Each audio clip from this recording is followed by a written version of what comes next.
কিছু কারিগরি ত্রুটির কারণে মাশরাফি জুনিয়র নাটকের 1126তম পর্ব আজ প্রচারিত না হওয়ার কারণে আমরা আন্তরিকভাবে দুঃখিত।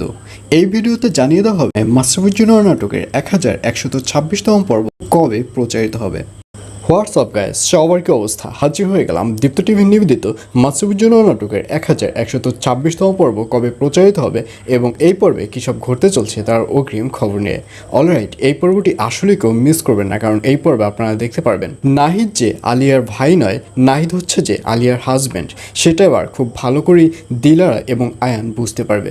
দিলারা প্রথম দিকে বুঝতে না পারলেও আয়ান দিলারাকে বুঝিয়ে দেবে, কারণ নাহিদ যদি আলিয়ার ভাই হতো তাহলে কথায় কথায় আলিয়াকে ডার্লিং বলতো না এবং কথায় কথায় আলিয়াকে জড়িয়ে ধরতো না।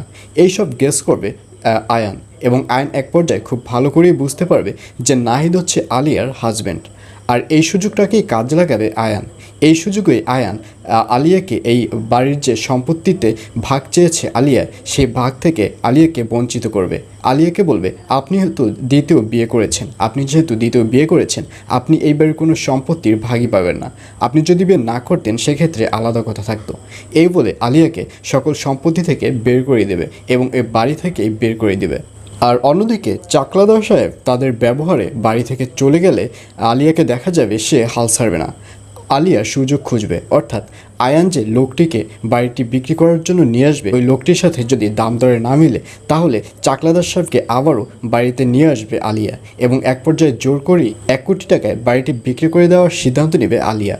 আর অন্যদিকে খুব শীঘ্রই রুনার অপারেশন হতে চলছে, কারণ রুনার মানসিক অবস্থা এবং শারীরিক অবস্থা ধীরে ধীরে অনেক লসের দিকে চলে যাবে, অর্থাৎ আরও বেশি খারাপের দিকে চলে যাবে।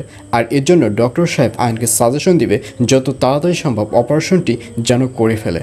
তো ভিউয়ার্স, জানিয়ে দিচ্ছি এই পর্বটি কবে প্রচারিত হবে।